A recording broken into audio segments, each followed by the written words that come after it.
Y ahora sí, vamos a ver, vamos a entrar al mundo, digamos, de la simulación. Entonces, chicos, no se imaginan lo que creo yo les voy a presentar.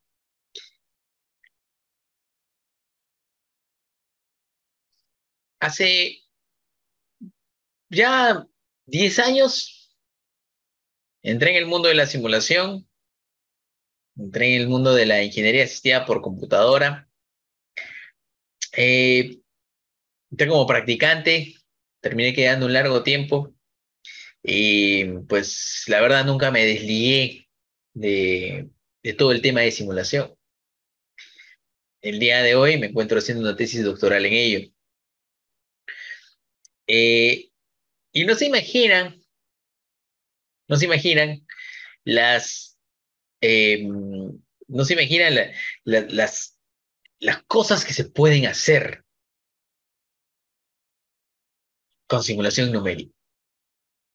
No se imaginan la puerta que están abriendo el día de hoy llevando este curso, que no es un curso básico, ¿ah?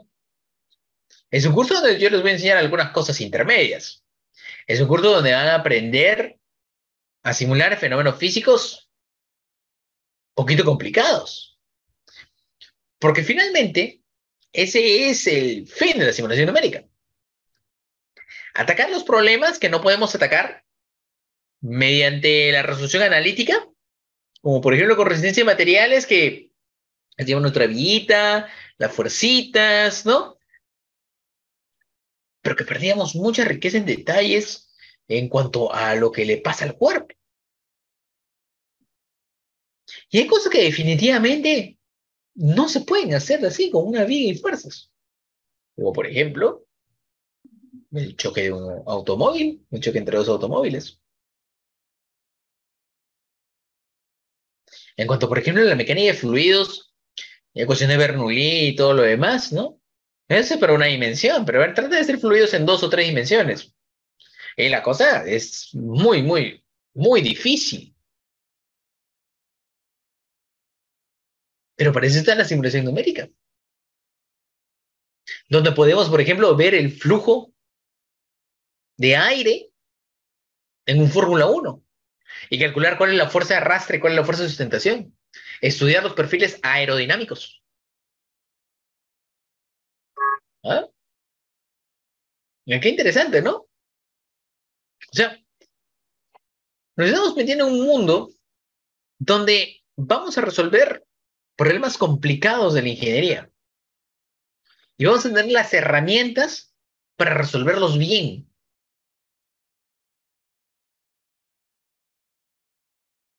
En 1878, Edison comienza a trabajar, a perfeccionar, porque no quiero entrar en polémicas, a perfeccionar la bombilla incandescente. En un proceso donde, aunque le tomó 3 años perfeccionar la bombilla, más de 3.000 diseños fallidos. Y dentro de ese año, perdón, dentro de esos 3 años, le tomó un año entero perfeccionar el material que iba a ir dentro de la bombilla, un material que debía resistir la intensidad de corriente suficiente como para que brille pero no se fusione. Y esto lo hizo en un laboratorio físico donde primero tenía la idea, la materializaba, la construía y la materializaba, la construía y explotaba la bombilla, se derretía el filamento, no prendía, no había corriente, no pasaba la corriente eléctrica, no brillaba lo suficiente, brillaba muy poco, brillaba demasiado y y fundía de repente el exterior de la bombilla, cortocircuitos, hasta que luego de 3 años y después de mucha experimentación, pues logra un modelo de bombilla incandescente que ha servido de inspiración para toda la, para toda la iluminación que existe en el planeta. Y menos mal que Edison tenía billete, ¿no? Porque si no, no hubiera podido hacer experimentación. Lo interesante es que esta historia se repite muchas veces en la ingeniería actual. Porque nosotros utilizamos nuestra dinámica, nuestra resistencia de materiales, nuestros elementos, nuestras fórmulas de elementos de máquinas, etcétera, para dimensionar estructuras, para dimensionar máquinas, para dimensionar cuerpos, ¿sí? Pero una vez que los tenemos dimensionados en papel y lápiz, bien calculado todo, nosotros tenemos plena conciencia de que hemos hecho muchas simplificaciones en el camino para poder llegar a ello. Disculpa un ratito, por favor.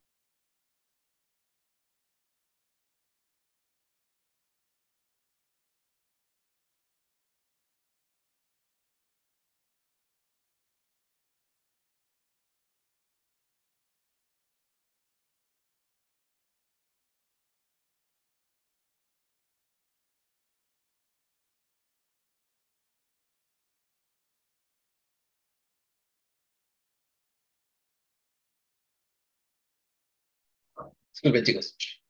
Bien. Entonces, el método de Edison, lamentablemente, se sigue aplicando en la ingeniería. Y lamentablemente en la ingeniería en nuestro país. Porque muchas veces tenemos un diseño que vamos a, o que podemos calcular en lápiz y papel, pero que como estamos conscientes de que hay muchas simplificaciones, hay muchas cosas que, que podrían salir mal porque no hemos considerado de repente muchas variables en el proceso, en el modelo físico, no hemos considerado muchos detalles en la geometría, hemos ignorado algunas cosas que sencillamente serían demasiado difícil el modelo analítico para resolver. Tenemos que fabricar prototipos y experimentar en bancos de prueba. Experimentar cuesta.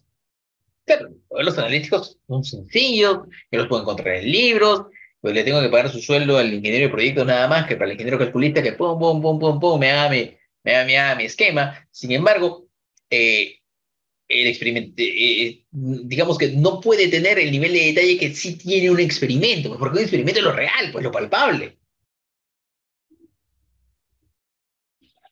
Y entonces, hago la experimentación, pero la experimentación cuesta. Hay que bajar billete para la experimentación. Hay que fabricar, y para fabricar hay que comprar materiales, mano de obra, taller, máquinas, ensamble. Luego de fabricar, hay que probar. Banco de pruebas, calibración, instrumentación, sensores. ¿Experimentamos una vez? No, experimentamos una vez, experimentamos unas 10, 15, 20 veces para tener una certeza estadística de que algo funciona de determinada manera. Mano de obra especializada para la experimentación. Interpretación de resultados. Y si todo sale bien a la primera, vamos a tener un diseño que sale al mercado. Y si no sale bien, entonces vamos a tener que iterar porque de repente algo conceptualmente se nos escapó. O de repente algo falló en la parte de la construcción, algo falló en la parte de diseño, de repente es un detalle nada más.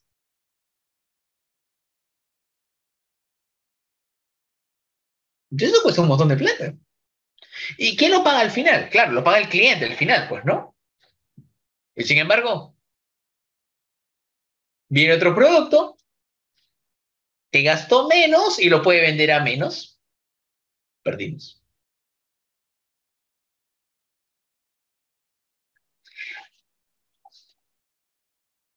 Entonces, a mí me gustaría un punto intermedio, un eslabón intermedio. A mí me gustaría una método que no sea, que no se base en tantas simplificaciones como un modelo analítico.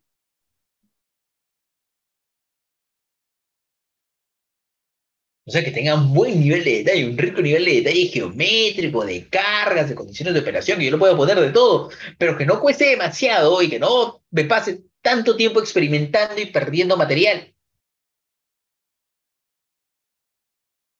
Necesito una nueva forma de hacer ingeniería. Necesito justamente simulación numérica para poder hacer una nueva clase de ingeniería. Un renacimiento de la ingeniería que hoy por hoy conocemos. Así que les voy a mostrar el primer video del día para que se inspiren un poco en este renacimiento de la ingeniería. Así que aquí vamos.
Lo que nosotros vamos a hacer en este curso es parte de una revolución en ingeniería que tomó fuerza aproximadamente hace 30 años.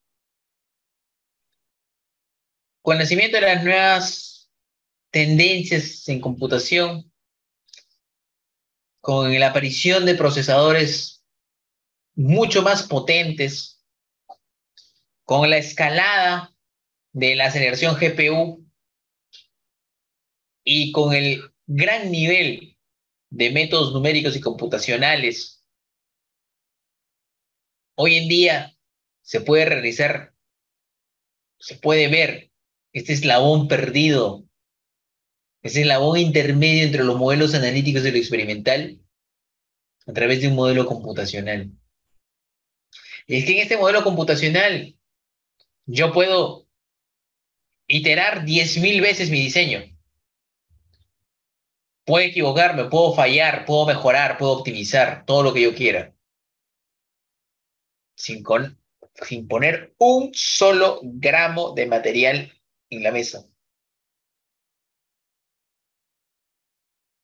Yo puedo ver qué es lo que va a ser mi producto, mi diseño, en condiciones reales de operación o cuasi reales. Puedo a través de la simulación predecir cómo es que se va a comportar mi producto en condiciones extremas. Y puedo responder las preguntas de mis clientes casi en tiempo real.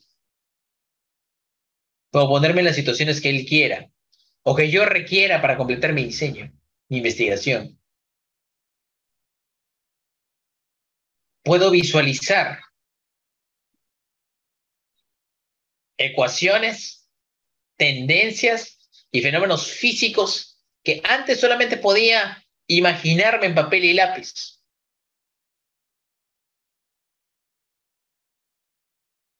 Aquellas magnitudes como esfuerzos, deformaciones, fuerza de sustentación, de arrastre, líneas de corriente, campos electromagnéticos,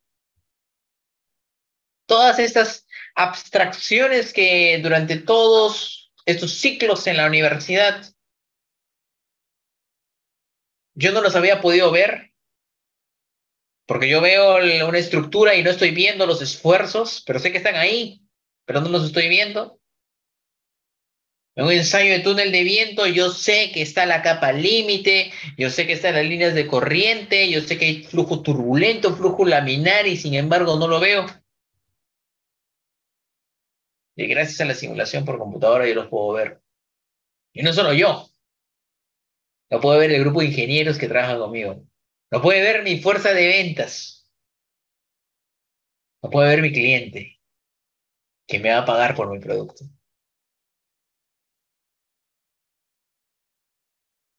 Entonces, chicos, no solamente estamos ante una herramienta técnica muy poderosa, sino estamos ante una tecnología que cambia el mercado.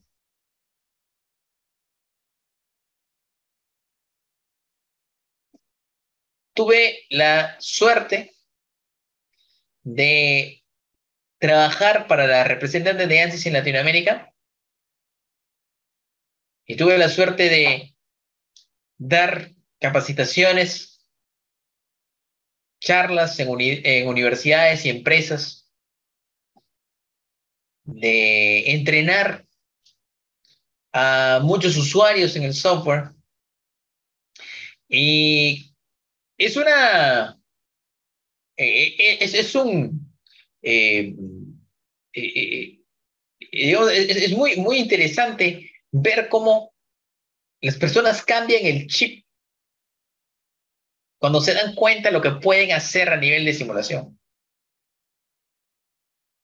Recuerdo mucho que en una universidad, eh, pues llegué de un día a 7:30 de la mañana y habían unos cuantos gatos en la sala donde la universidad había comprado un software, o sea, todo lo que salían los profesores habían comprado un software nuevo, se iban a usar algunos proyectos, etcétera, entonces como que requerían capacitación y me mandaron a mí para hacer la capacitación. Y creyeron que era una capacitación ordinaria. Creyeron que era un, una, una, un software más. Un software que me van a enseñar dónde hacer clic, hacer clic, hacer clic, hacer clic, hacer clic aquí.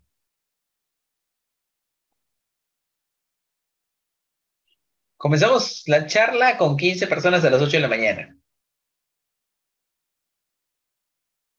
Pasadas 2 horas, La audiencia se dio cuenta de que estaban ante una tecnología que les iba a cambiar la manera como hacer las cosas para siempre.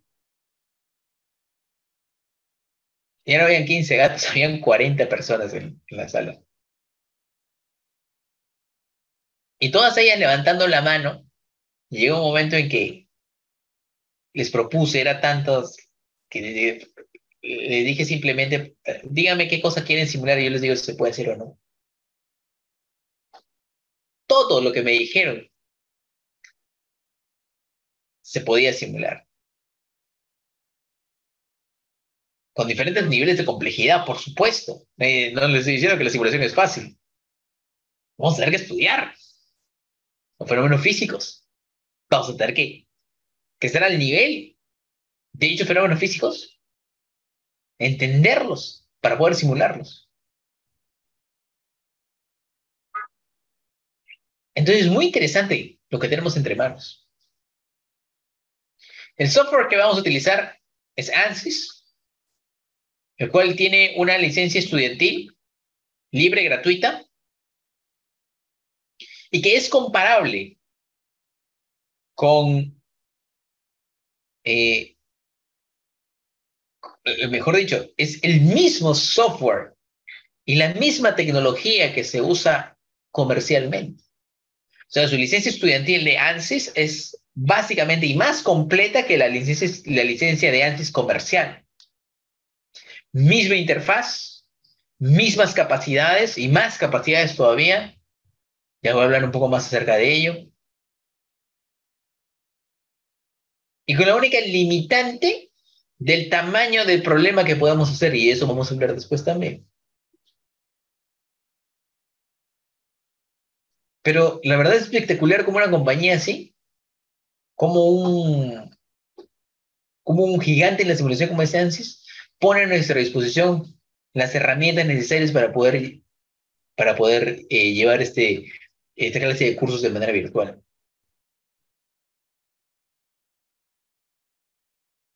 Y no solamente queda esto, no solamente está enfocado a una sola clase de simulación, porque los fenómenos son multifísicos. Si yo quiero, por ejemplo, simular un proceso de soldadura, yo ahí tengo involucrado el proceso térmico, el proceso estructural, ¿no?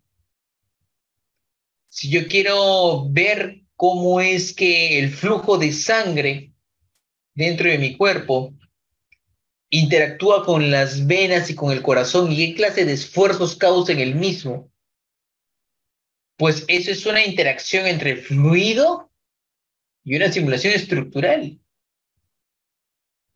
Si yo quiero saber qué clase de temperaturas se generan debido a campos electromagnéticos, pues es una simulación electromagnética y térmica. Y esa simulación térmica incluso la puedo llevar a una simulación estructural para ver cuáles son las deformaciones y esfuerzos debido al gradiente de temperatura. Entonces la simulación hoy en día ya no simplemente eso, y haces esto, y haces el otro. Ahora quiero que lo hagas todo. Y esto es lo siguiente que les voy a mostrar. Porque para que vean que no estamos ante una cosa sencilla, pero que a la vez puede resultar fascinante. Así que vamos a ver este segundo video para que tengan una idea, ahora sí, de lo que se puede hacer a nivel de simulación.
Y bien, chicos, si vieron con detenimiento el video, se pudieron dar cuenta de que aquí hay muchas clases de física involucradas y que pueden ser muchas clases de física involucradas, ¿no? Por ejemplo, por aquí está la simulación que les decía, eh, cómo puedo simular el fluido pasando por dentro del corazón, la sangre pasando por dentro del corazón, y puedo ver cómo es la interacción del fluido con la estructura muscular del mismo, y puedo calcular, por ejemplo, los esfuerzos que existen en el corazón. Y esto, por ejemplo, es importantísimo para la biomédica, ¿no? Hace algunas semanas, ¿no? A la esposa de un colega le detectaron un aneurisma en el cerebro, tuvieron que operar de emergencia y colocaron un stent, que es que es como una malla metálica que se expande y eso libera, se coloca dentro de la arteria y se expande de tal manera que el flujo de sangre ya puede pasar con normalidad. ¿Cómo validamos experimentalmente eso? ¿Cómo es que podemos nosotros validar nuestro diseño experimentalmente un strength? Si para validarlo experimentalmente necesitamos colocarlo dentro de la arteria de un ser humano. Pero no soy para repetir el experimento unas 10 veces o 20 veces, ¿no? Pues tengo que hacerlo a nivel de simulación. Y gracias a la simulación, me puedo asegurar con un gran nivel de confiabilidad que ese strength va a funcionar y va a expandirse de la manera como se debe expandir y va a rigidizarse de la manera como se debe rigidizar contra la arteria y no va a causar sobreesfuerzo en la arteria y tampoco se va a mover con el flujo de sangre que pasa. Y eso es gracias a que lo puedo simular previamente, que puedo confiar en mi diseño.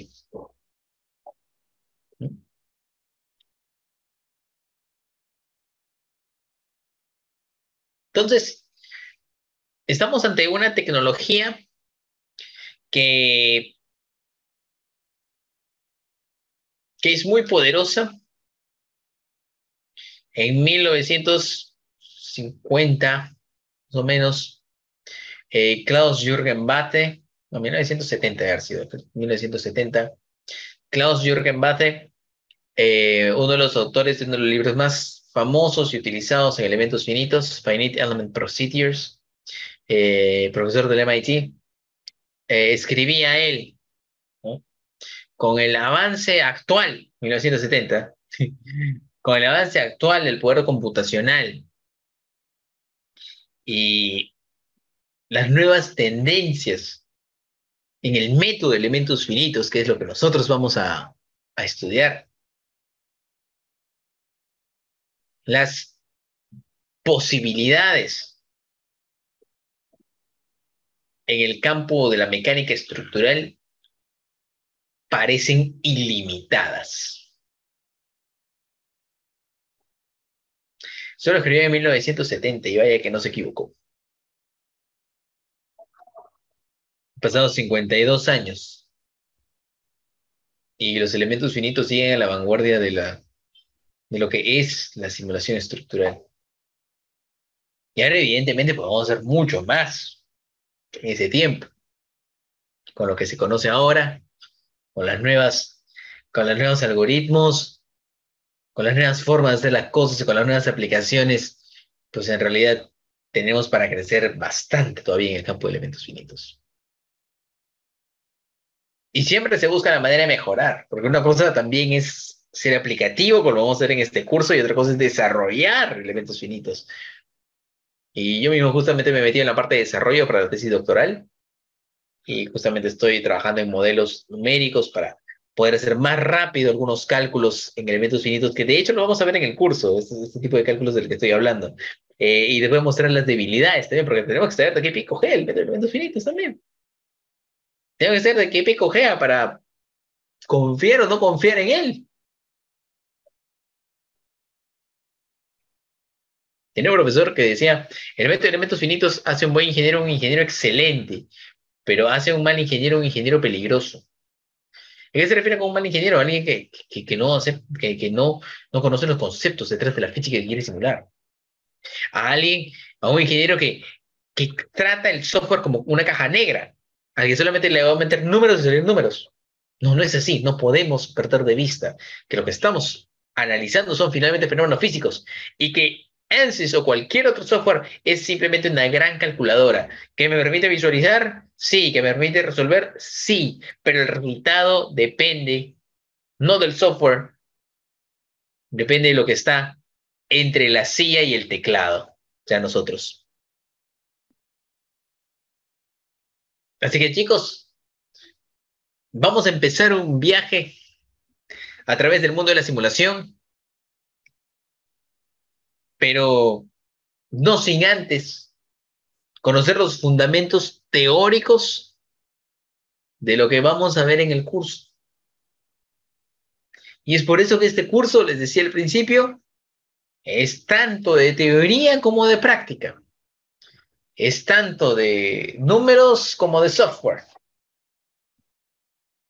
Porque vamos a tener que aprender los fundamentos matemáticos y físicos de lo que vamos a ver.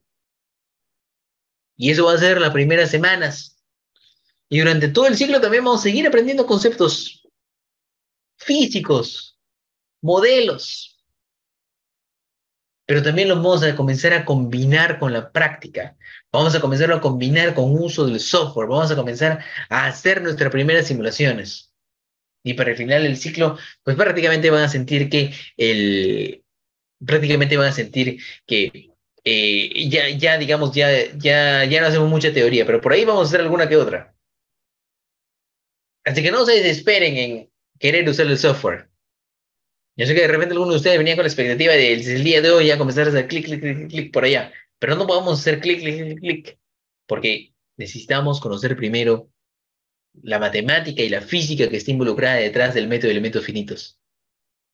Y necesitamos a lo largo del curso conocer la física involucrada en todas las simulaciones que nosotros hagamos. Y para eso vamos a explorar conceptos nuevos, vamos a explorar también eh, nociones nuevas, más avanzadas, de lo que de repente alguna vez han visto en algún curso de resistencia de materiales, de dinámica, etc.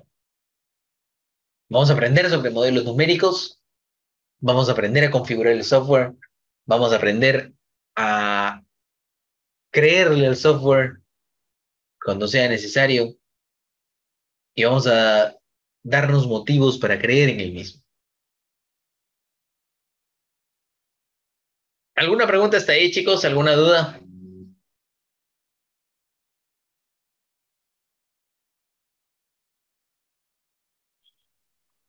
Eh, ¿Se me escucha, profesor? ¿Lo tengo el voz? Sí. ¿Todo bien? Solamente como para sacarme de dudas, y un poco tal vez fuera de los cursos, tal vez, pero no sé, muy pertinente. Recuerdo que, bueno, como estudiamos ingeniería, siempre vamos a páginas de ingeniería, memes de ingeniería, y recuerdo haber visto una imagen de una prácticamente, qué tan aerodinámica era una vaca con respecto a un jeep. O sea, prácticamente con ese software podemos hacer esto prácticamente con ese software que usted nos está diciendo. De hecho, está hecho con esto. De hecho, esta simulación de la aerodinámica de la vaca está hecha con ANSYS. Así que sí, la respuesta es sí. A nivel de dinámica de fluidos computacional, vamos a la última parte del curso. Vamos a simular flujo interno a través de tuberías, flujo externo a través de un perfil aerodinámico y vamos a cerrar el curso haciendo interacción fluido-estructura.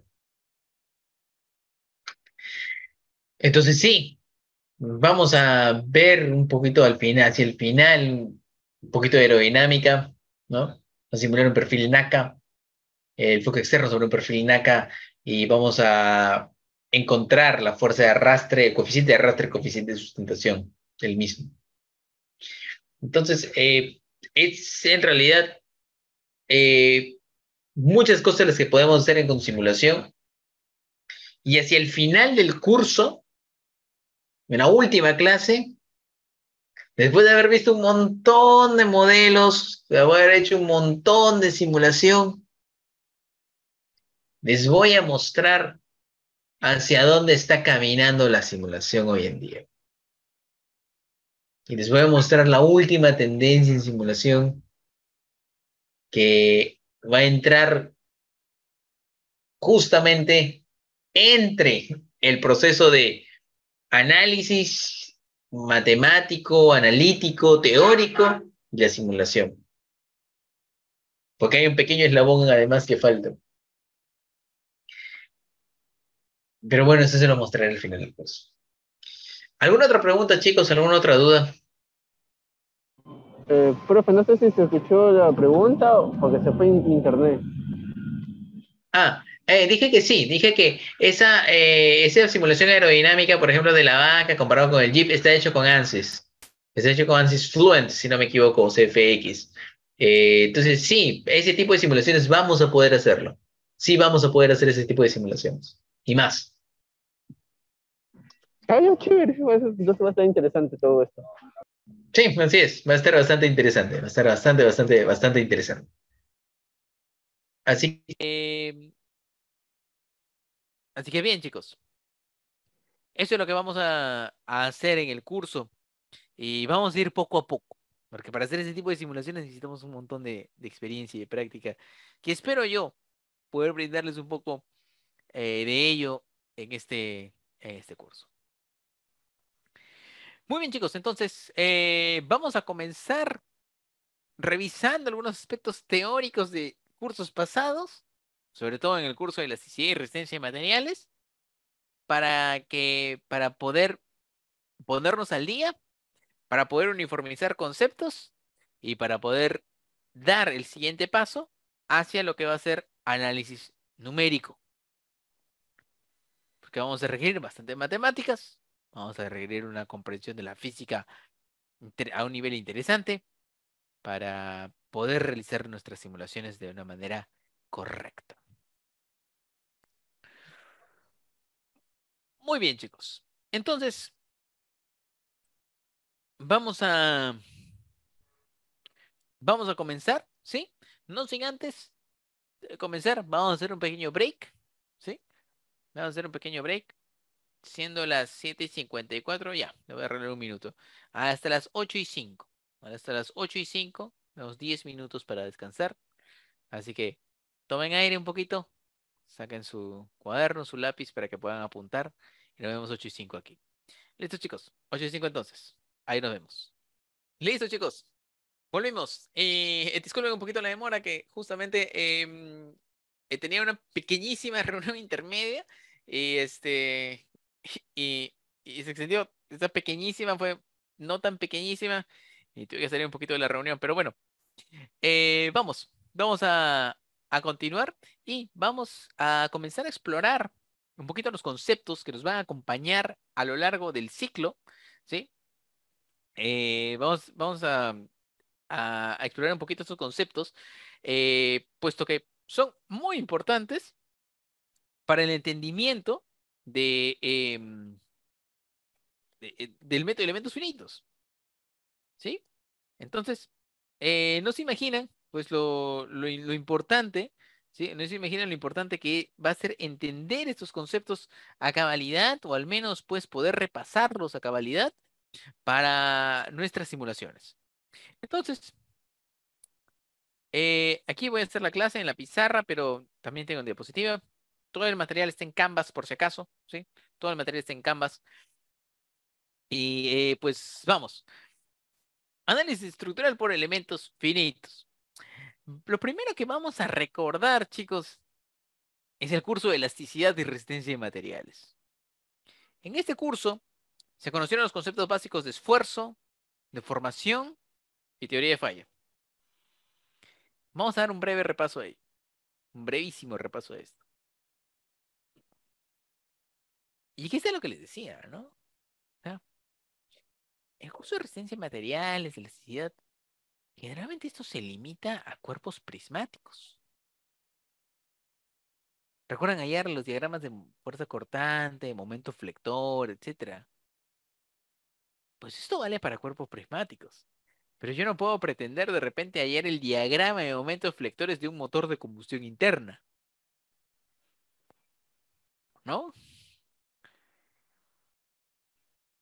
O de repente aplicar las fórmulas de flexión comunes y corrientes a- al fuselaje de un avión. Entonces,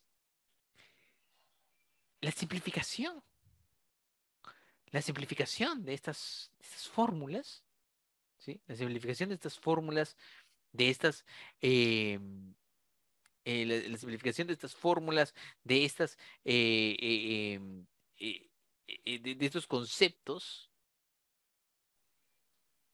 tiene que ver mucho con la gran dificultad que tienen los métodos analíticos de replicar realmente lo que sucede. No estoy diciendo que sean malos. Hemos ido a la luna con métodos analíticos, pero ya es hora de ir por más. Así que el logro en esta sesión, chicos, al terminar la sesión van a haber revisado los conceptos básicos de la mecánica estructural y conocerán el concepto detrás del método de elementos finitos. Así que vamos con ello, vamos con ello. Eh, Aquí vamos a hacer lo que conocemos como concepto de esfuerzo, ¿sí? Vamos a ver qué cosa es el concepto de esfuerzo y cómo podemos, y cómo podemos aplicarlo luego, cómo este concepto vamos a ver cómo vamos a aplicarlo luego a la simulación computacional. Bien,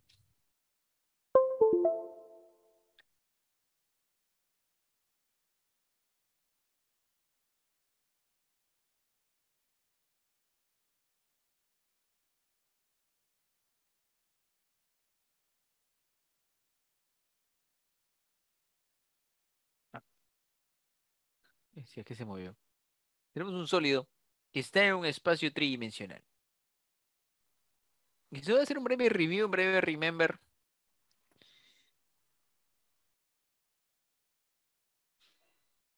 sí, un breve review, un breve remember de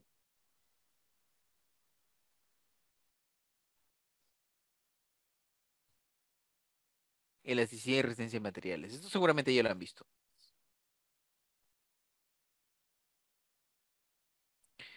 Entonces, por ejemplo, acá tengo un sólido al que se le pueden estar aplicando una serie de fuerzas.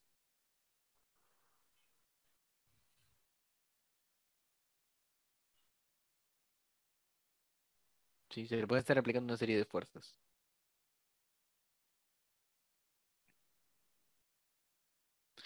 Y vamos a ver, pero lo primero, este sólido vamos a asumir que está en equilibrio.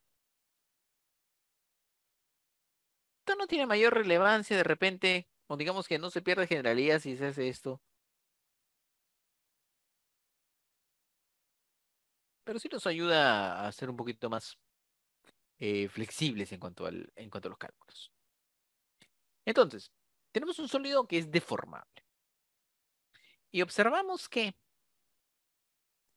como el sólido está totalmente en equilibrio, cada partecita del sólido también lo está. Y para explorar ese equilibrio del cuerpo deformable, vamos a,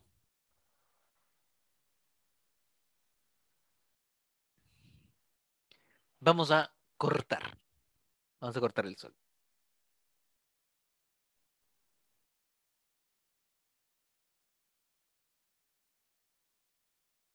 Al cortar el sólido,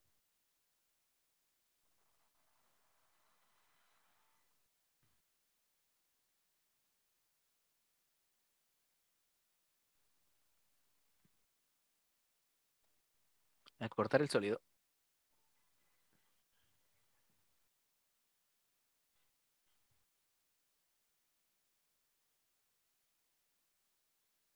¿sí? Al cortar el sólido, eh, claro, esa es fuerza uno y fuerza 2 no están en equilibrio. O sea, fuerza uno más fuerza 2 más fuerza 3 más fuerza 4 más fuerza n está en equilibrio, pero fuerza uno más fuerza 2 no.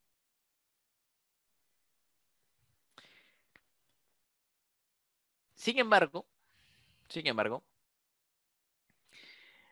me estoy olvidando que al cortar el sólido aparecen un montón de fuerzas internas. Entonces, fuerzas de conexión entre moléculas y todo lo demás desaparecen ahí.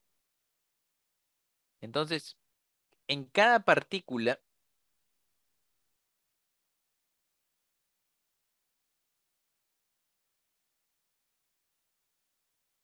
que está sobre el sólido, pues aparece una fuerza interna.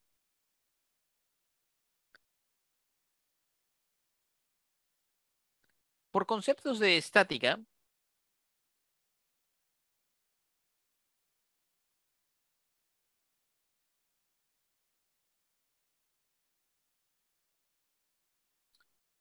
esa colección, ese sistema de fuerzas celeste,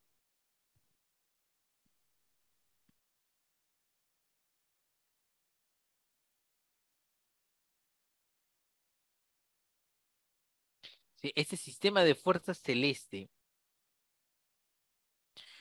puede ser reducido al centroide de la sección transversal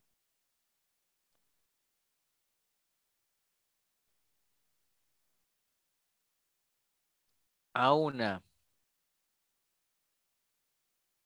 bueno, acá, fuerza resultante y a un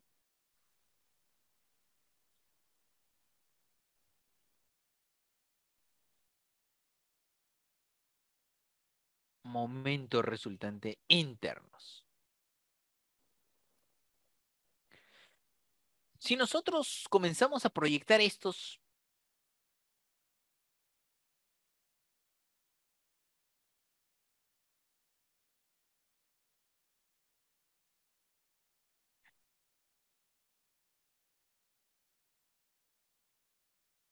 comenzamos a proyectar estos en los ejes X, Y y Z, entonces, por ejemplo, si yo proyecto la fuerza resultante,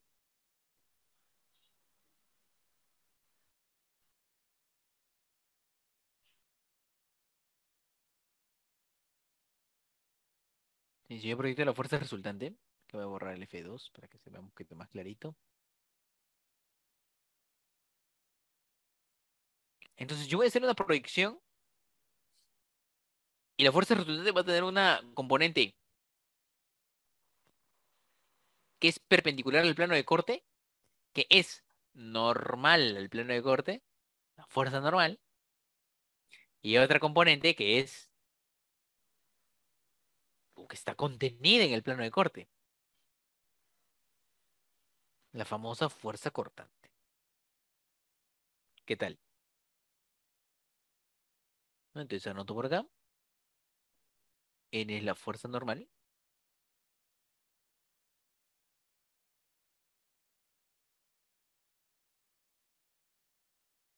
y V es la fuerza cortante.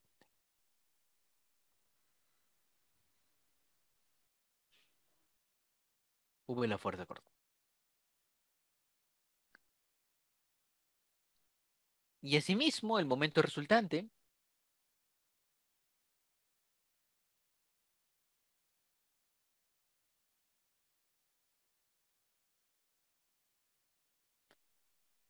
yo lo puedo proyectar también, y va a haber, por supuesto, una componente perpendicular a la sección transversal, la cual es el famoso momento torsor, Y va a haber una componente que es, o que está contenida en el plano de corte, la cual es el famoso momento flector. Entonces, M sub T,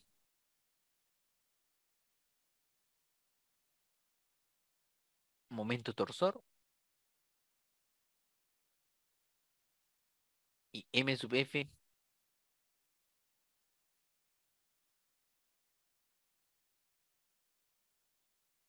momento flector. ¿Sí? M sub T, momento torsor, M sub F, momento flector. ¿Listo?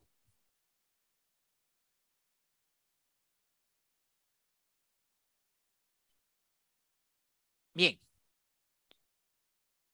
Entonces, ahora, a ver que no se me pantalla, sí. Ahora, estas son las fuerzas internas que nosotros conocemos y que nosotros hemos visto a lo largo de los cursos de estática y de elasticidad y resistencia de materiales. Y sabemos que que estas fuerzas internas causan esfuerzos sobre la sección transversal. Y claro, nosotros nos basamos en la magnitud de estas fuerzas internas para calcular los esfuerzos. Pero en realidad, ¿qué estamos haciendo? Lo que estamos haciendo es calcular cada uno de estos delta de Fs que aparece ahí, ¿sí? Calcular cada uno de esos delta de Fs que aparece ahí. ¿Listo? O sea, calcular cada vector fuercita que aparece ahí. No sé si es mi objetivo, ¿no? ¿Por qué? Porque en la vida real, si aquí yo conozco beam failure, por ejemplo, falla una viga.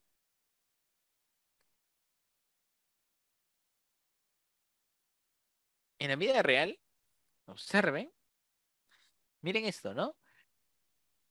No es una sección transversal completa que falla. Lo que falla es un punto, miren. Se falla un punto y se propaga la grieta, punto y se propaga la grieta, punto y se propaga la grieta. Si es que estamos interpretando el concepto de falla como rotura, no necesariamente, ¿no? Pero siempre es así, ¿no? Como que es un punto y un punto se va a un punto y crack se comienzan a propagar las grietas, ¿no? Un punto y crack se comienzan a propagar las grietas, ¿no? Entonces siempre las fallas comienzan en puntos, ¿no? Siempre, siempre, siempre comienzan en puntos. Es muy difícil que una sección, por ejemplo, falle, ¿no? Toda una sección completa falle. Siempre es un punto y se propaga. Se propaga la falla, se propaga el mecanismo de falla. Por lo tanto, por eso es muy importante conocer la magnitud de ese delta de F. El problema es que es muy difícil hacerlo. Lo único que sabemos es que ese delta de F, digamos que puede ser la resultante de todo un sistema de fuerzas que está actuando sobre acá, sobre un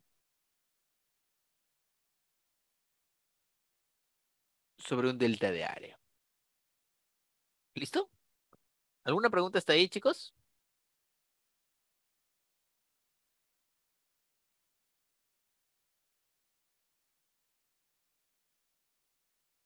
Bien, todo ok, chévere, listo. Entonces, si bien a mí me interesa calcular ese delta de F, pues no puedo hacerlo directamente, puesto que se tendría que aislar una molécula del sólido para saber qué es lo que le pasa. Sin embargo, sí podemos hacer una cosa muy interesante. Podemos estudiar un cociente. Y a este cociente le vamos a poner la letra sigma, y el cual será el límite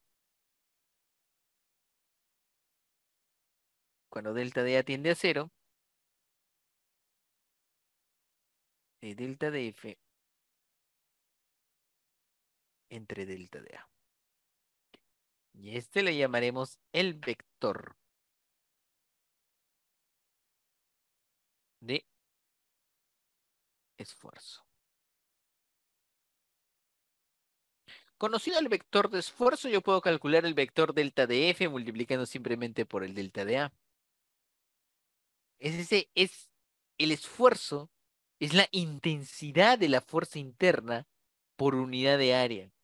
Eso es muy interesante. Intensidad de esa fuerza interna, delta de F, por unidad de área.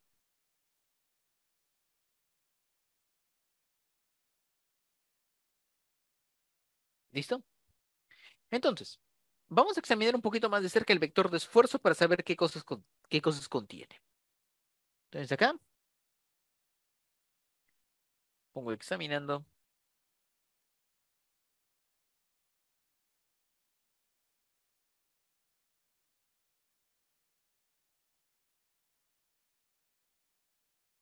el vector de esfuerzo.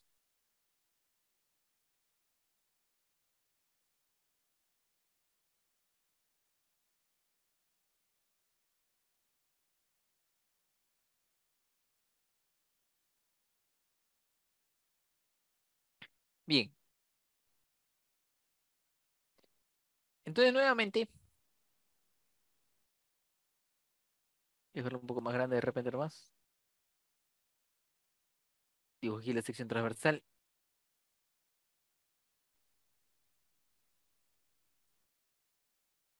Y claro, sobre este punto está el vector de esfuerzo.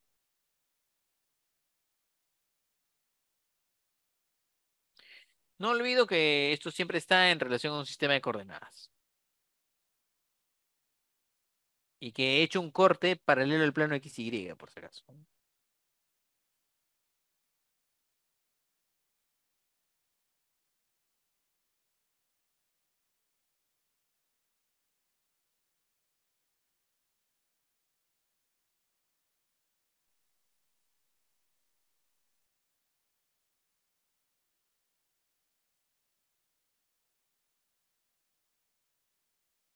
¿Listo?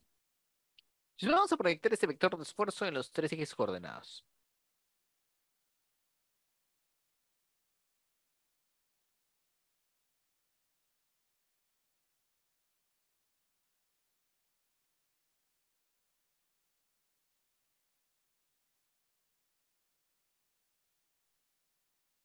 Entonces, si proyecto en la dirección perpendicular a la sección transversal, pues obtengo un esfuerzo que es normal a la sección transversal. Esfuerzo normal en la dirección Z. Y por supuesto, la otra componente es el esfuerzo cortante. Pero ese esfuerzo cortante yo lo puedo pues, proyectar también en los ejes coordenados X y Y. Y voy a tener la siguiente nomenclatura. Aquí, esfuerzo cortante perpendicular a Z en la dirección X.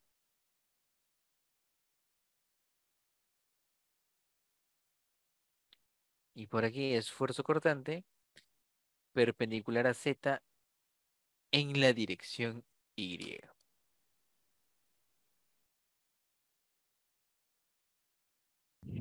¿Listo? Entonces tengo tres componentes del esfuerzo.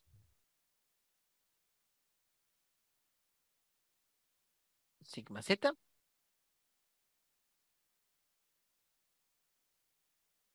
esfuerzo normal en la dirección Z, tau ZX,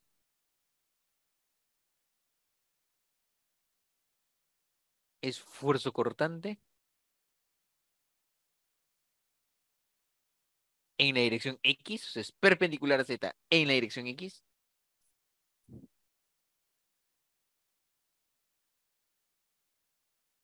y tau ZY,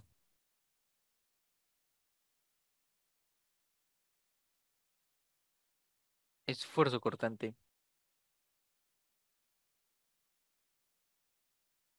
en la dirección Y. Perfecto.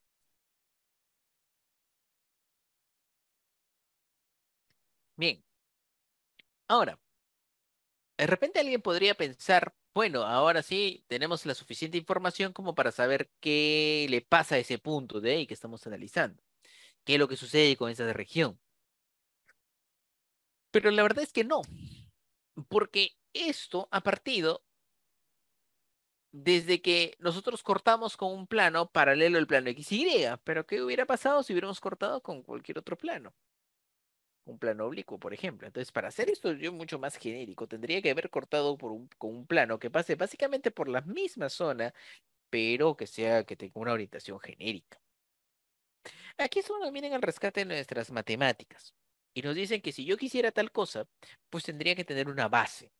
Tendría que tener una base. Y la base, o sea, no una base como que estoy hablando como que solamente con algo, con un término un poco random, ¿ah? Una base, me refiero a una base matemática, una base de un espacio vectorial, a eso me refiero. Las matemáticas me dicen que si yo quiero generar ese espacio vectorial de, de vectores esfuerzo, lo que yo necesito es una base, necesito una base tridimensional. Y la mejor manera de tener una base tridimensional es cortando o conociendo los vectores en tres direcciones diferentes ortogonales entre sí. Por supuesto, si yo tengo tres direcciones ortogonales entre sí, yo puedo construir cualquier otro vector. Entonces, para visualizar, para visualizar eh, para visualizar otro vector de esfuerzos en una dirección perpendicular a este plano de corte, entonces lo que hago, por ejemplo, es cortar paralelo al plano XZ. Entonces,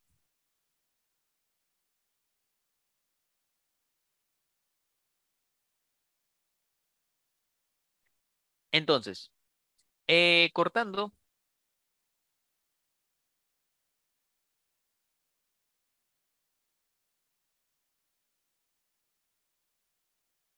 con un plano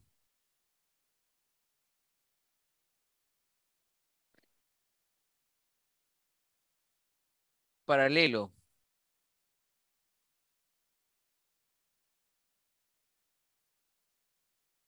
al plano XZ, si cortando con un plano paralelo al plano XZ, pues nos va a quedar algo así.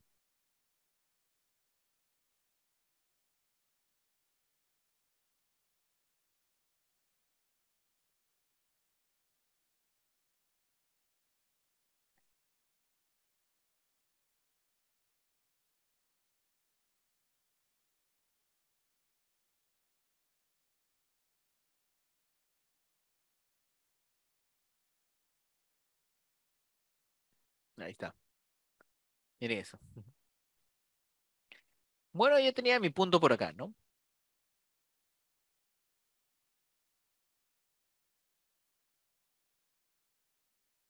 Entre el sigma Z,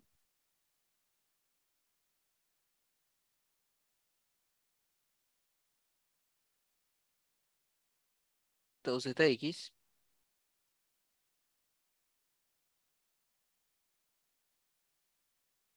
y tau ZY. Pero ahora si miro desde aquí al mismo punto,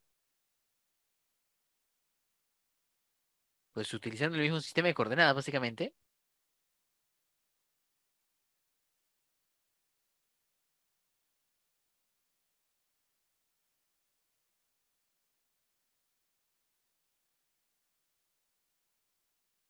está X, Y y Z, utilizando el mismo sistema de coordenadas,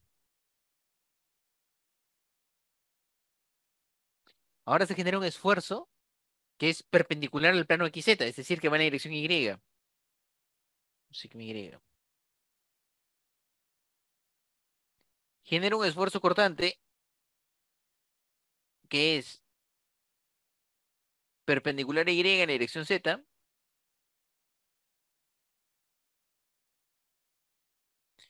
y genera un esfuerzo cortante que es perpendicular a Y en la dirección X. ¿Qué tal? Y ahora para cerrar con broche de oro, necesito un plano paralelo al plano, necesito cortar con un plano paralelo al plano YZ. Entonces ahora,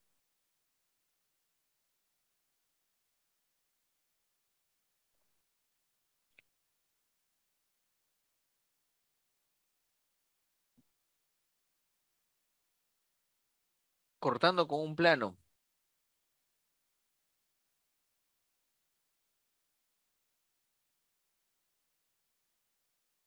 paralelo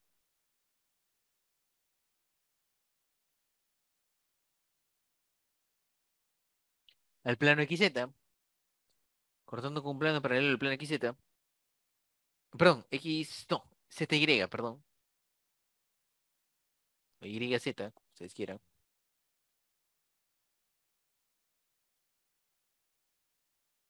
Entonces tenemos lo siguiente.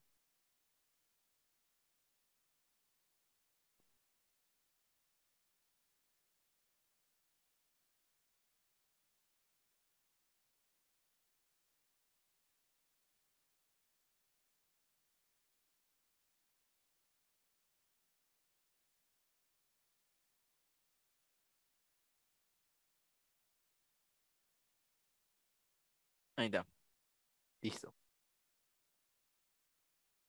Bien, entonces nuevamente, por acá tengo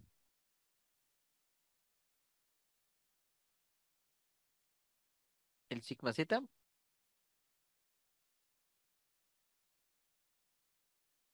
el tau ZX y el tau ZY. Por otro lado, tengo por acá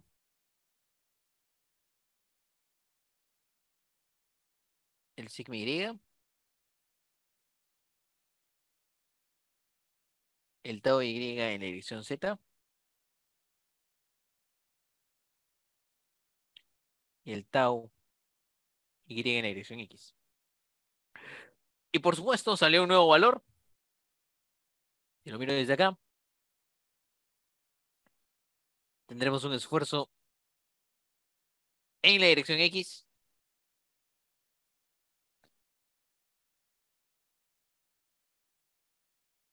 tendremos un esfuerzo tau perpendicular a X en la dirección Z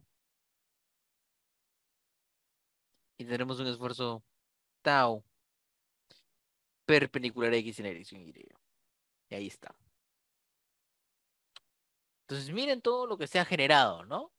Miren todo lo que se ha generado. Ahora, para no quedarnos con una forma aleatoria del cuerpo deformable, ¿sí? Para no quedarnos con una forma aleatoria, vamos a cortar, ¿sí?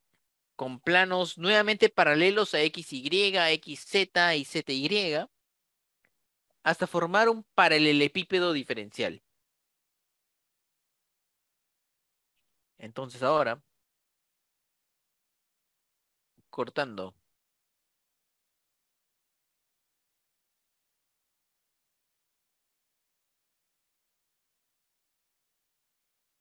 hasta obtener eh, un paralelepípedo diferencial,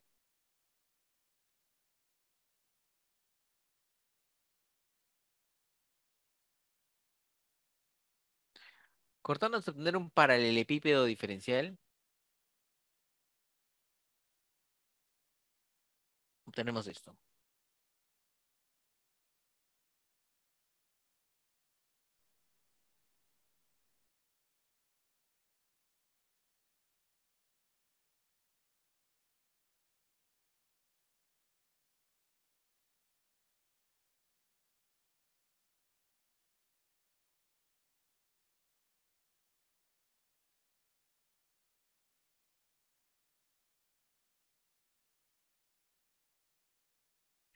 Entonces acá, en la cara superior, tenemos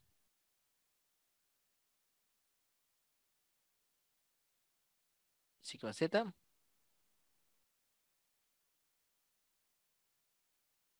tau zx, tau zy,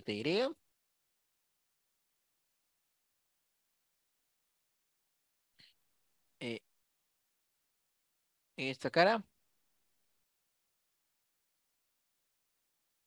tenemos sigma y,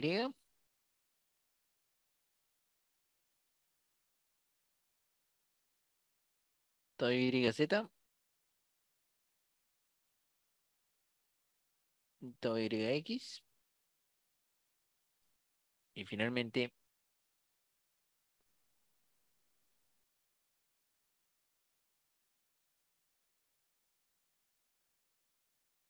tenemos sigma x,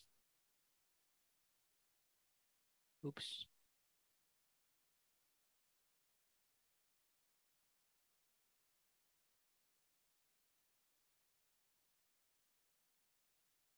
tau xz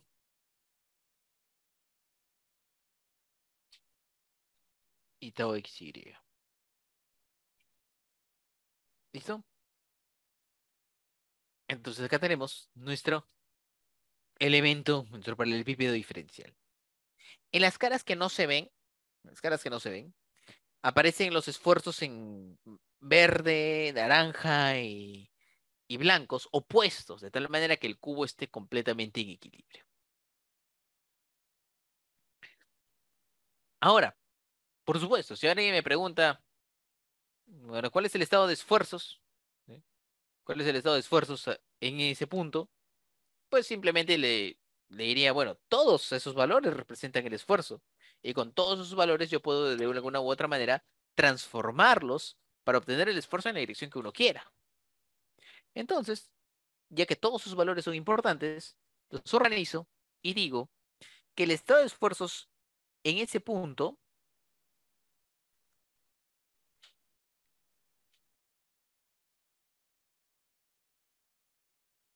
está dada de esta manera.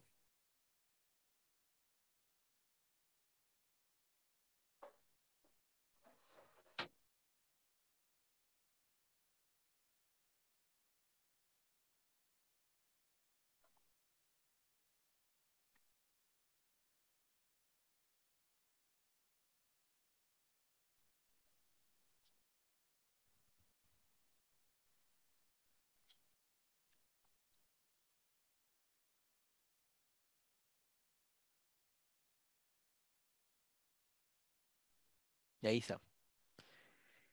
Está dado por lo que se conoce como un tensor de esfuerzos. Y como ven sobre un sólido, puede ser muy complicado, puede ser muy complicado, eh, puede ser muy complicado obtener un tensor de esfuerzos. Al menos analíticamente, ¿no? Analíticamente es muy difícil, ¿no? Es súper difícil conseguir un tensor de esfuerzos, ¿no? Sobre todo si si las fórmulas que yo tengo en resistencia y materiales en base a estas eh, fuerzas internas, no son aplicables. En resistencia y materiales nos han enseñado a calcular algunos de estos componentes de esfuerzo, donde algunas veces pues representan el estado completo de esfuerzos, pero no siempre. Pero bueno, ya está hecho, ¿no? Y ahora, les tengo una pregunta.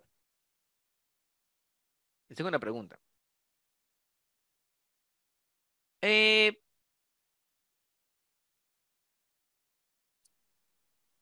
cuando yo mido o cuando yo digo que un acero tiene una determinada resistencia, ¿qué propiedad mecánica de un material me brinda información acerca de la resistencia, por ejemplo, de un acero o de un aluminio? ¿Qué propiedad La mecánica?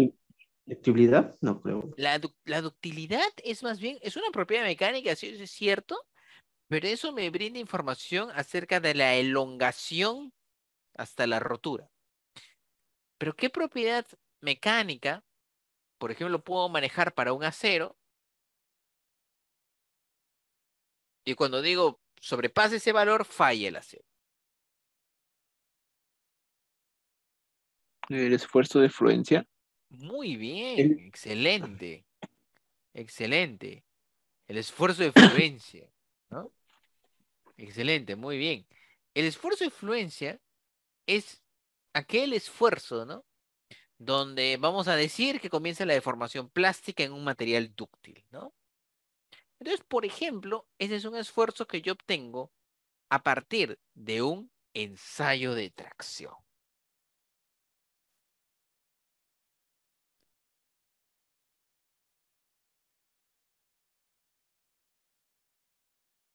Entonces, por otro lado, por otro mundo,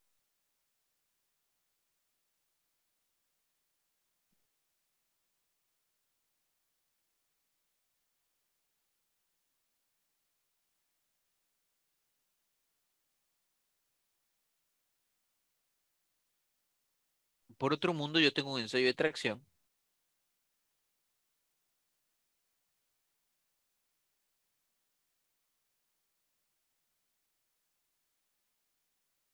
PIP, ¿sí? Yo tengo un ensayo de tracción. Entonces, si yo miro el esfuerzo en un punto,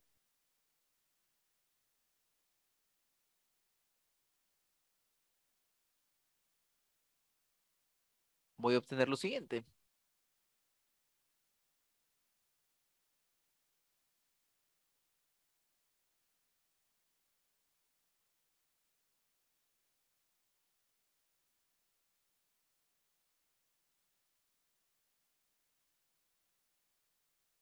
Voy a obtener lo siguiente.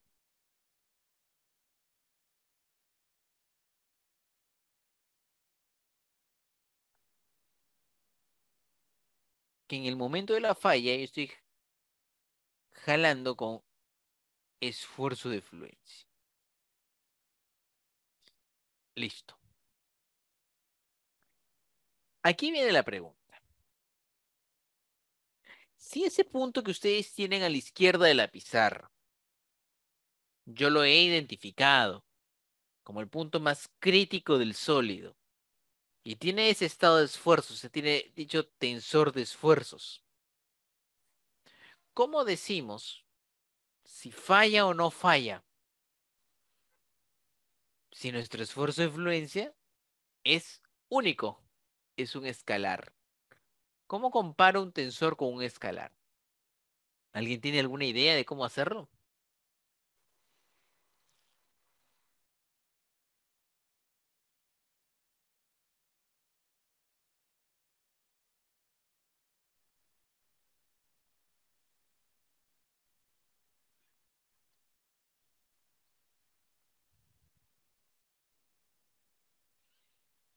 ¿Alguien tiene una idea de cómo comparar esos 9 números? Ya bueno, los ayudo. No son 9 en realidad, son 6, porque estos de acá, los cortantes, son iguales 2 a 2.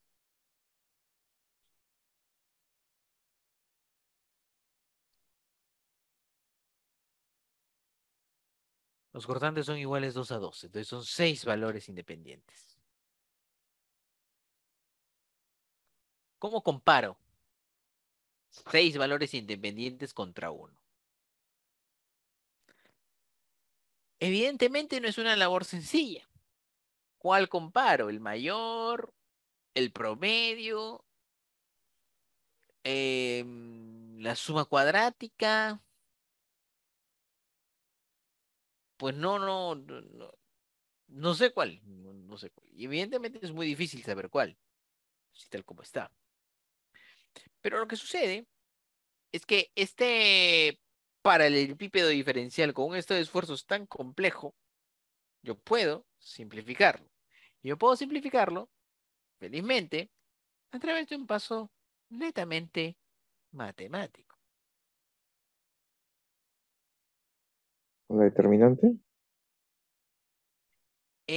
No exactamente la determinante, pero vamos a una situación más físico-matemática.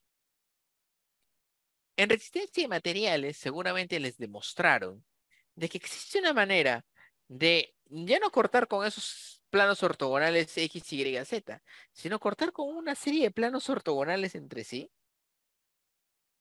de tal manera, o se demuestra que siempre se puede hacer esto, miren.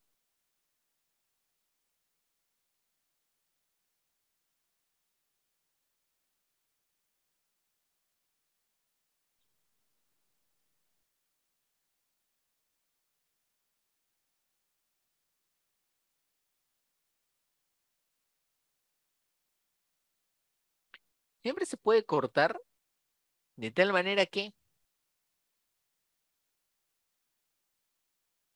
sobre las caras del cubo, para una orientación dada,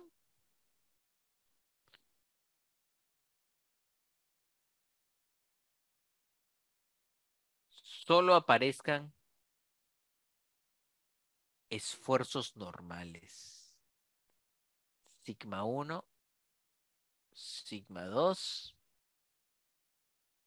y sigma 3. De tal manera que el estado de esfuerzos sea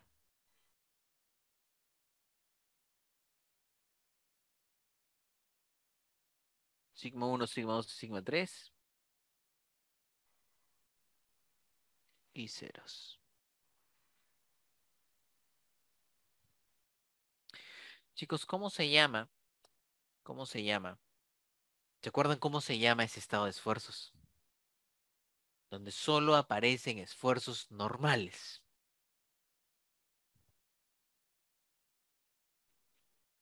¿Cómo se llama ese estado de esfuerzos donde solo aparecen esfuerzos normales?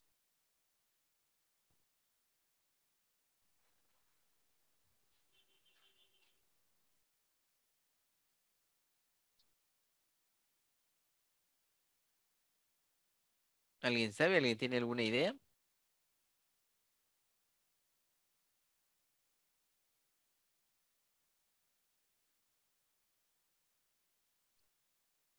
Axial. Casi, casi, casi, casi, casi. Sí, son esfuerzos axiales, ¿no? O sea, como que en los ejes, digamos, en los ejes X, Y, Z, pero rotados, ¿no?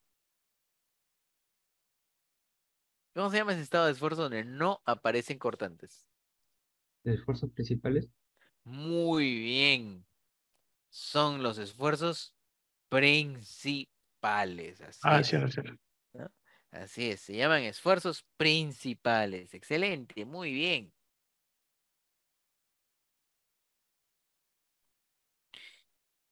Y esto es un paso netamente matemático, ¿no? Porque es básicamente rotar el cubo hasta que solamente aparezcan esfuerzos normales, ¿no? Y se puede demostrar que esto siempre se puede hacer para cualquier estado de esfuerzos. Sin embargo, sigo teniendo el mismo problema. Claro, un poquito menor, un poquito menos grado, pero de todas maneras sigue teniendo el mismo problema. ¿Cómo comparo ahora este estado de esfuerzos principal a el esfuerzo de fluencia? Y lamentablemente todavía no puedo. O sea, ¿contra quién lo comparo? ¿Contra el mayor? ¿Contra el intermedio? ¿Contra el promedio? ¿Contra la suma? ¿Contra la suma cuadrática? ¿Contra el promedio cuadrático? No lo sé. No lo sé.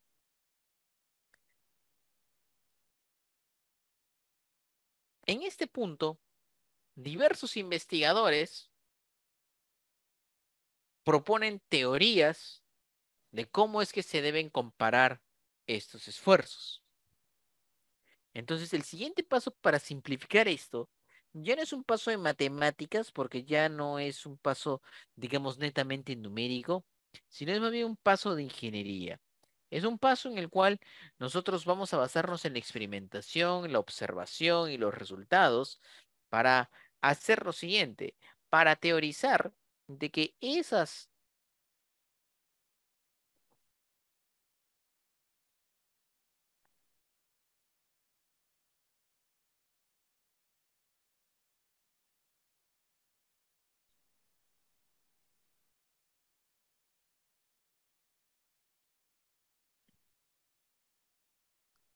para teorizar de que ese estado de esfuerzos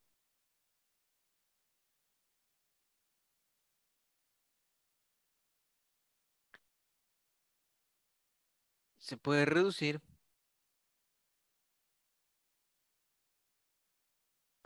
a un esfuerzo que vamos a llamar equivalente. Y ese esfuerzo equivalente sí lo podemos comparar directamente con el esfuerzo de falla. En este caso, hemos mencionado el esfuerzo de fluencia, pero por ejemplo, para un material frágil podría ser el esfuerzo de rotura, tracción, rotura, compresión. Entonces, ese paso de ingeniería justamente es el de teorías de falla, o también llamado criterios de falla.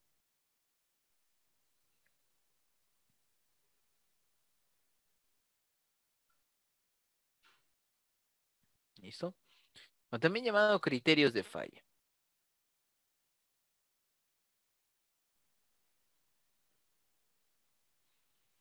Bien, entre los criterios de falla más famosos que encontramos están, bueno, básicamente están divididos en dos, para materiales dúctiles como el acero, el aluminio, el titanio, el latón, y se divide en la teoría de máximo esfuerzo cortante o teoría de Tresca, donde me dice que el esfuerzo equivalente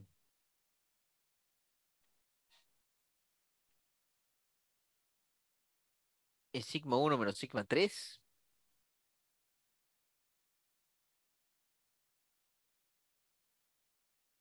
o la teoría de von Mises, una de las más utilizadas en el mundo mundial, de que el esfuerzo equivalente es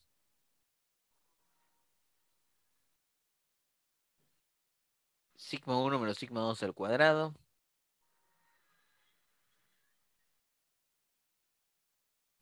más sigma 2 menos sigma 3 al cuadrado,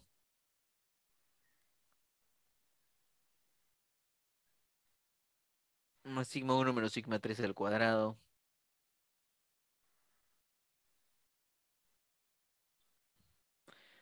todo dividido entre 2 y todo en raíz. Esa es la teoría de von Mises. ¿Listo? Bien, esto es para materiales dúctiles, por ejemplo, ¿no? Materiales dúctiles, materiales que se deforman bastante antes de fallar.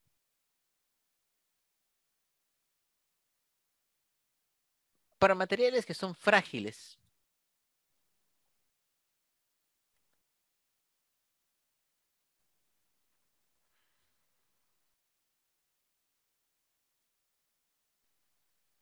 como por ejemplo es el concreto, es el cerámico, es el suelo, es vidrio, por ejemplo, fundición gris, pues tenemos, por ejemplo, la teoría de Rankine, la cual me dice que el esfuerzo equivalente es el máximo valor entre el valor absoluto de sigma 1 y sigma 3.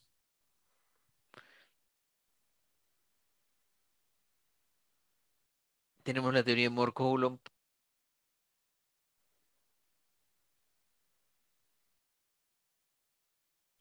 tenemos la teoría de Drucker-Prager, Matsuoka Nakai, etcétera, etcétera, etcétera. O sea, un largo etcétera.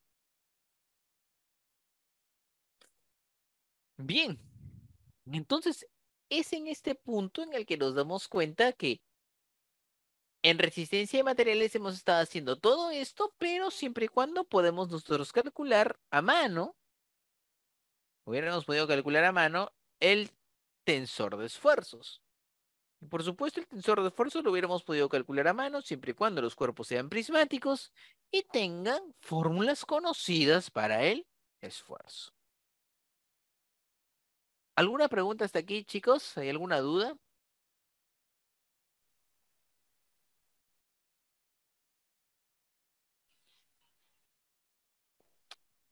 No, ninguno, profe. Ninguna. Bien, a ver, por acá. Me dicen que todo bien. Ya, perfecto, listo, genial, queda. Bien, entonces, aquí está todo lo que les he dicho, ¿no? Y aquí también les he incluido, por ejemplo, cómo calcular, ¿no? Por ejemplo, un tubo que está a carga axial, ¿no? Aquí está el esfuerzo como fuerza entre áreas. Si tienen un momento flector, por ejemplo, ahí está, ¿no? Cómo calcular el esfuerzo debido a momento flector. El momento flector se proyecta en los planos Y y Z, ¿no? No, perdón, en los ejes Y y Z. Entonces, el esfuerzo vía momento flector para un punto que tiene coordenadas Y, Z es este de aquí, donde Y de Z, Y de Y que está abajo son los momentos de inercia de áreas con respecto a los ejes Z e Y respectivamente. Debido a un momento torsor, sí, debido a un momento torsor que está aplicado en una barra circular, este, que está aplicado a una barra circular, pues eh, el esfuerzo cortante debido a un momento torsor es eh, T, ¿sí? Es T, el momento torsor interno, por ρ, que es la distancia del punto hacia el centro, entre el momento polar de inercia J.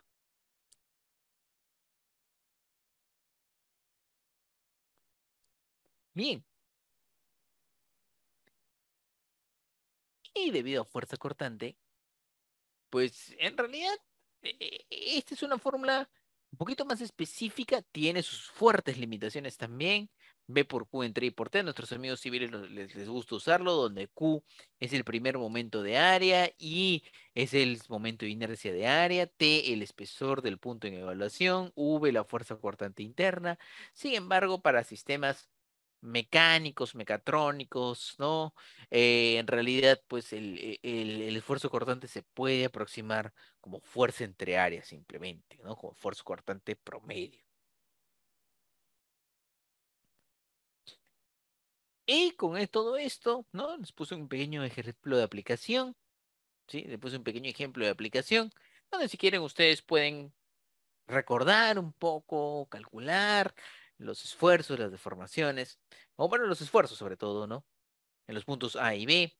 Sin embargo, acá les voy a traer algo, a colación algo muy particular y muy peculiar. Por ejemplo, nosotros cuando trabajamos las fuerzas internas aquí, estamos suponiendo de que el tubo no va a cambiar de geometría fuertemente, porque si cambia geometría fuertemente, entonces digamos que ya no puedo hacer tan alegremente una traslación de fuerzas, ¿no? Si pues este tubo fuera de caucho, por ejemplo, fuera de hule, la geometría cambia en cuanto yo le aplico la carga y cambia de manera muy fuerte. Entonces, mi primera suposición es que la geometría no va a cambiar para resolver este problema. La segunda suposición es que no me dicen cómo se aplican estas fuerzas. Entonces, ¿podrían haber efectos locales aquí debido a la aplicación de fuerza que no estoy tomando en cuenta? Por ejemplo, ¿no? Si yo aplico una fuerza con mi lapicero sobre mi mano, pues evidentemente yo estoy sintiendo un momento flector sobre mi muñeca, sobre mi brazo, ¿no? Sin embargo, el efecto local de aplastamiento no lo puedo tomar en cuenta con un modelo analítico. Simplificaciones. Simplificaciones. ¿Ah? Y esta en resistencia de materiales evidentemente no lo dicen, porque claro, están enseñando recién a calcular un modelo analítico, pero ahora ya podemos comenzar a desnudar ese modelo analítico y a ver que tiene fallas. Y tiene cosas que no planteamos, y tiene cosas que son muy difíciles de plantear.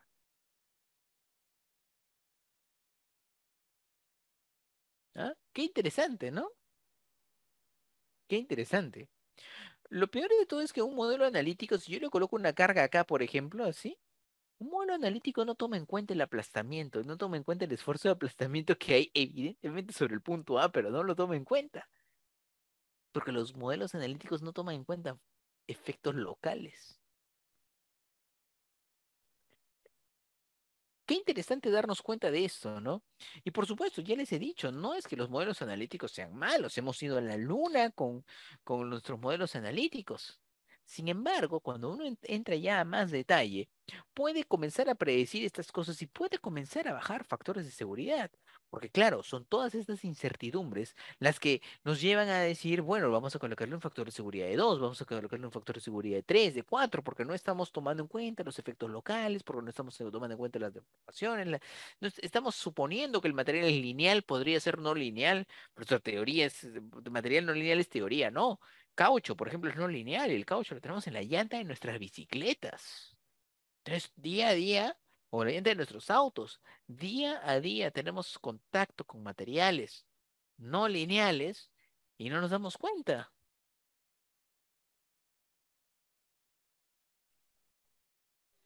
Entonces, miren la cantidad de simplificaciones que se pueden hacer en un modelo analítico. Acá les he puesto cómo calcular, por ejemplo, los esfuerzos principales, ¿no? Para que sea un recordaris, ¿no? En el plano, círculo de Moore, por ejemplo, ¿no? Y aquí, para el mismo ejemplo, ustedes podrían determinar cuáles son los esfuerzos principales y utilizar alguna teoría de falla, según lo que les he explicado, ¿no? Y aplicar la teoría de falla para encontrar el factor de seguridad en ese tubo. Sin embargo, pues la cosa es bastante complicada porque yo puedo hallar un factor de seguridad, pero gracias a todos los efectos que he mencionado, el factor de seguridad podría ser hasta incluso menor. Entonces, es momento de aceptar que los modelos analíticos, si bien son muy buenos, no van a ser suficientes para la ingeniería que se hace hoy en día. Para la ingeniería que se hace hoy en día, necesitamos herramientas computacionales. Para seguir explorando un poquito las herramientas computacionales y la matemática que va a venir detrás de ellas, vamos a tener que echar mano a otros conceptos, como por ejemplo el concepto de deformación. El concepto de deformación, por ejemplo, ¿no?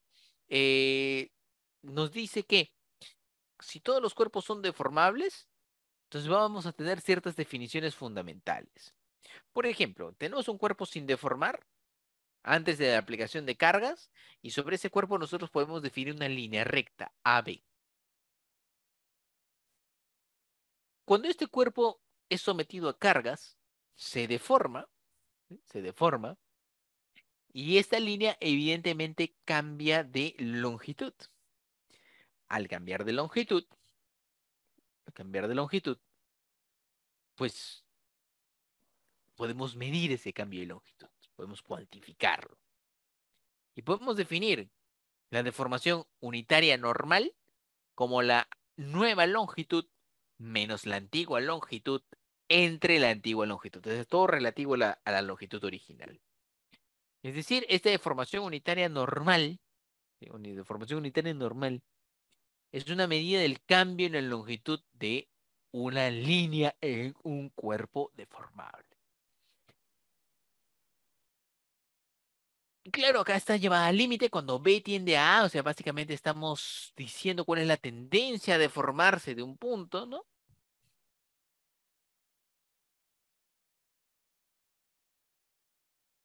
Y esto pues va a ser propio de un cuerpo deformable.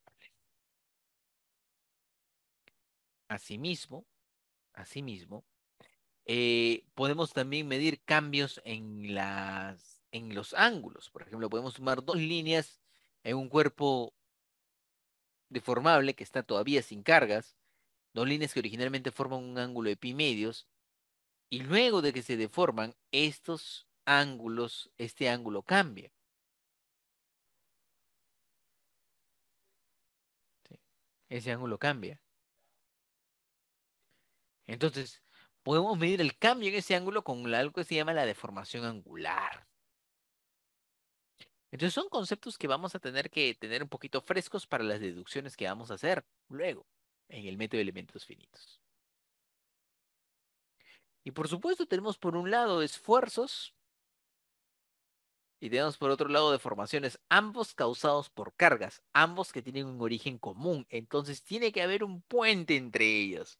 Y ese puente se asume lineal en resistencia de materiales y se conoce como la ley de Hooke generalizada, donde ven que existe una relación lineal entre esfuerzos y deformaciones. No están elevadas al cuadrado ni nada, existe una deformación, una relación lineal. Y por supuesto, esta es válida, ¿no? Siempre y cuando el material tenga comportamiento elástico lineal. Y he dicho, por ejemplo, el caucho no tiene comportamiento elástico lineal, pero no serviría esa ley de Hooke. Pero vamos a que siempre podemos encontrar una relación entre esfuerzos y deformaciones. Todos estos ingredientes van a amalgamarse y vamos a utilizarlos para desarrollar un método numérico que nos permita lo siguiente. Nos permita, perdón, faltan que las deformaciones angulares también están relacionadas con el esfuerzo cortante gracias al módulo de corte. Acá tenemos el módulo de elasticidad, el ratio de Poisson y el módulo de corte. Y ahora sí, vamos a amalgamar todos estos conocimientos para desarrollar un método numérico que nos permita, por ejemplo, resolver esta clase de problemas. Muchas veces, muchas aplicaciones de ingeniería, muchos problemas de ingeniería requieren analizar situaciones muy complicadas como esa de ahí, ¿no? Y en las que aunque las leyes de la elasticidad se siguen cumpliendo, ya no son prácticas para encontrar el valor de esfuerzos y deformaciones. Entonces ya no son prácticas. Por ejemplo, no hay un modelo de viga de repente que me diga, hey, este, así va a ser la deformación de este auto, ¿no? O sea, ¿cómo puedo plantear un modelo analítico que me diga cómo es la deformación del auto? O si el chofer se va a salvar o si el pasajero se va a salvar, ¿no? Ya no puedo. Ya no es práctico. Ya no es práctico a hacer modelos analíticos. Y es por eso que recurro a métodos numéricos, métodos discretos, de matemática discreta, para poder resolver las ecuaciones que rigen la elasticidad de este fenómeno. Y entre todos estos métodos encontramos el método de elementos finitos, uno de los métodos computacionales más usados y desarrollados en las últimas décadas. Se sigue desarrollando. Y este método lo que hace es lo siguiente. En lugar, en lugar de resolver la ecuación elástica para todo el cuerpo, la configuración, perdón, las ecuaciones de elasticidad las resuelve para un cubo, para una pirámide, para una cuña, para un tetraedro. Y lo que hace es interpretar este sólido como una colección de cubos, como una colección de tetraedros, como una colección de pirámides, de cuñas, etcétera. Y acopla todas esas soluciones, las resuelve y me da la respuesta del sistema total. Eso es el método de elementos finitos.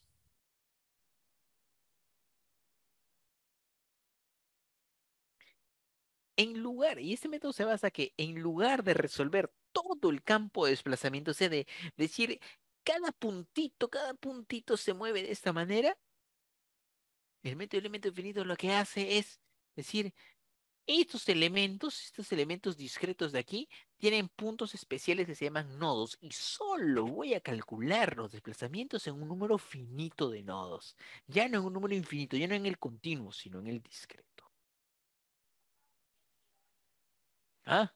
Qué interesante. Y vamos a llegar a plantear esa ecuación de ahí. F es igual a K por U, donde F es el vector de fuerzas, U es este vector de desplazamientos nodales de que estoy hablando, y K es una matriz maravillosa, se le conoce como la matriz de rigidez. Y vamos a aprender a ensamblar esa matriz de rigidez. ¿Listo?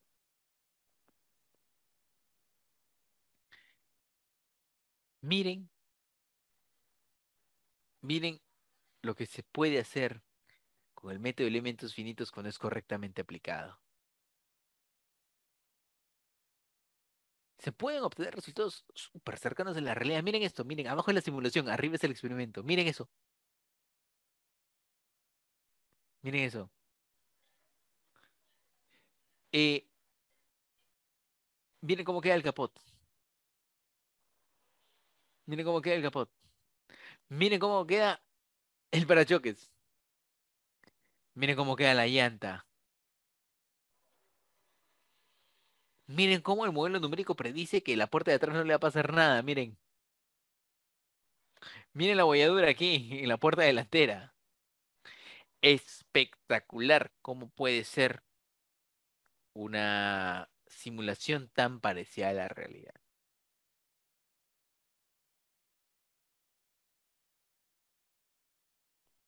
¿Listo? Sí, muy interesante. ¿No? Sí, bien, bien interesante, ¿no? Muy interesante cómo puede ser correctamente aplicada la simulación y obtener resultados bastante reales, ¿no? Entonces el método de elementos finitos que vamos a utilizar consiste en discretizar los cuerpos en elementos para que puedan adaptarse a estas formas geométricas complicadas. Y en vez, digamos, de tratar de resolver el problema elástico para todos los cuerpos en general, vamos a tratar de resolver el problema elástico solamente para estos cuerpos de aquí. Y estos cuerpos se van a ir adaptando a las formas geométricas, vamos a resolver en conjunto y vamos a obtener las respuestas numéricas aproximadas de nuestros modelos sólidos. Así que chicos, para terminar, los métodos analíticos que hemos visto en resistencia y materiales son útiles para evaluar situaciones sencillas, donde un modelo conceptual no es complicado de evaluar y donde es válido hacer varias simplificaciones. Sin embargo, cuando estas cosas se ponen muy complejas, los métodos computacionales son una mejor alternativa para resolver problemas que evidentemente son más complejos. Y dentro de estos métodos computacionales está el método de elementos finitos, que usa elementos, que usa geometrías discretas donde ya se han resuelto las ecuaciones de elasticidad para encontrar las respuestas de sistemas más generales. Y ese método lo vamos a comenzar a desarrollar desde la siguiente clase. Muy bien, chicos. Muchas gracias por su atención y nos estamos viendo la próxima semana. Que tengan un excelente fin de semana, chicos. Cuídense. Si tienen clases presenciales, con mascarilla y siempre cuidando, alcoholcito de repente, nunca está de más. Hasta la próxima Profesor, semana, chicos. Nos disculpe, vemos. Alcohol para la garganta, ya, profe. Ya entendí. Nos profesor, vemos. una pregunta. Sí, Profesor, ¿el software usted nos va a dar el link para descargarlo o ya yo, le- debemos yo, descargar nosotros? yo les voy a dar el link y las instrucciones, ¿sí? Ah, ok, profesor, gracias. Al menos Listo. la Hasta luego, profe. Buenas noches. el Listo. software, la versión, al menos sabremos qué versión será. 2022 R2.